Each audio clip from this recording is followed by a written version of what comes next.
Hello, petit Pentes. Bonjour, je suis Docteur Peinture. Peinture pourquoi? Bah parce que je suis pas maçon.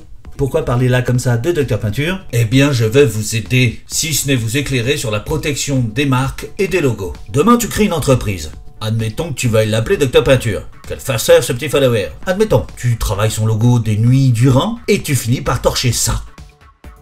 Bon, parce que tu l'as vu traîner sur le net en fait. Hein. Tu trouves ça fort sympa. Et que ça claque sa mère. Et c'est surtout que t'es en manque d'inspiration. Que tu n'as aucun talent pour créer quoi que ce soit. Mais à présent, petit malin, tu te dis, vu que je vais développer mon entreprise Docteur Peinture et que je ne voudrais pas qu'un crevard me prenne mon nom et mon super logo pour faire du business avec, sur l'image de marque, qu'on prend la notoriété que j'ai bien développée avant, je veux les protéger vis-à-vis de la loi. Et de toi.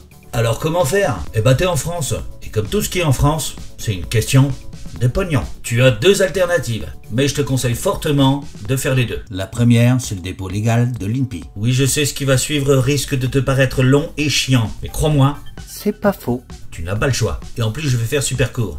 Enfin, pas tout à fait. Avant quoi que ce soit, cherche à savoir si ton logo et ton nom ne sont pas déposés. Tu fais une recherche manuelle via le site de l'INPI, ça prend 2 secondes. Je te conseille aussi une petite recherche rapide sur un moteur de recherche. Et la référence reste quand même le site de l'INPI. Au préalable, réfléchis à une chose. Est-ce que tu veux simplement protéger ton nom ou veux-tu aussi protéger ton logo? Car le moment venu, tu auras le choix de faire les deux. INPI pour l'Institut National de la Propriété Industrielle. Cet institut est en fait sous la tutelle de l'État, via l'Institut français du ministère de l'Économie, de l'Industrie et du Numérique. Une fois ta marque et ton logo déposés à l'INPI, tu auras un recours juridique afin de lancer une procédure en cas d'usurpation du nom et du logo. Mais si tu en arrives là, C'est que ton nom suscite déjà des convoitises. Et tu devrais t'en féliciter. c'est toujours pareil, le mec qui fait du fric avec ton idée, ça énerve quand même.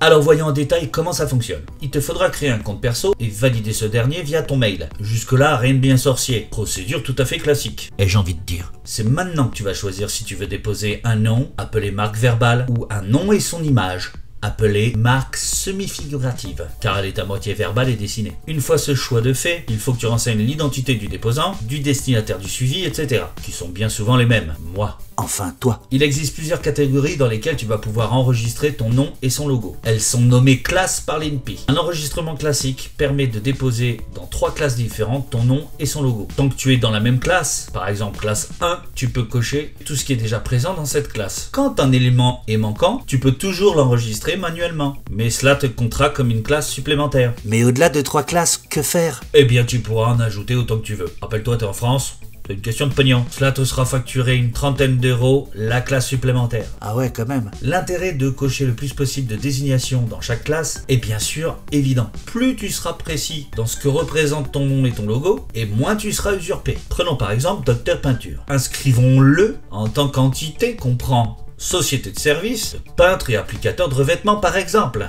Classe 37. Tu fais le choix de déposer également dans la classe 2, en tant que marque de peinture, de vernis, d'enduit même. Et en dernier, tu choisis la classe 8, générée automatiquement à la main quand tu ajoutes une nouvelle référence. En l'occurrence, outillage du peintre. Alors personne ne pourra utiliser ton nom et ton logo en créant une brosse à ton nom, en utilisant ton nom pour la nouvelle peinture laquée de chez Merlin, En utilisant ton nom, et pourquoi pas ton logo, pour sa société de peinture. En utilisant ton logo pour faire un bien joli t-shirt. Tu as compris le truc. Alors par contre, si quelqu'un veut utiliser le nom de Docteur Peinture dans la classe 5 en tant que dentifrice, machine à coudre dans la classe 7, déambulateur pour personnes handicapées dans la classe 10, grand bien lui fasse. Mais se tromper de cible à ce point, c'est déjà ne rien avoir à faire dans la grande famille des entrepreneurs que nous sommes.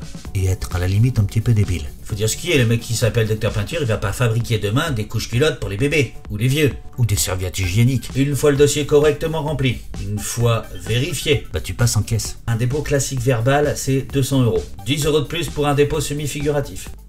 Sache quand même que le dépôt garantit la protection pendant 10 ans et que c'est renouvelable autant de fois que tu veux. Après un délai minimum de 5 mois, la procédure d'examen du dossier est achevée. Encore une fois, t'es en France, ça coûte de l'argent et en plus c'est très long. L'INPI publie enfin l'enregistrement du dépôt au BOPI. Non, ce n'est pas la marque de chaussures des pauvres. Et j'en ai eu. Qu'est-ce que ça peut faire? C'est le bulletin officiel de la propriété industrielle. Suite à cette publication, l'INPI t'envoie un certificat attestant que ta marque est enregistrée. Et cet avis récapitule les informations concernant l'enregistrement. Au début de cette vidéo, je t'ai parlé de 2 possibilités. La seconde est toute simple, et t'aurais même déjà dû la trouver. C'est de prendre un nom de domaine directement en .com. Pour les néophytes, le nom de domaine, c'est encore une fois un nom que tu achètes pour une durée déterminée, qui sera l'adresse de ton site internet, en version simplifiée. Exemple, www.drpeinture.com. Il te faut trouver un vendeur de nom de domaine. C'est pas ce qui manque sur internet. Tout comme l'INPI, chaque vendeur de nom de domaine a un moteur de recherche international, j'ai envie de dire.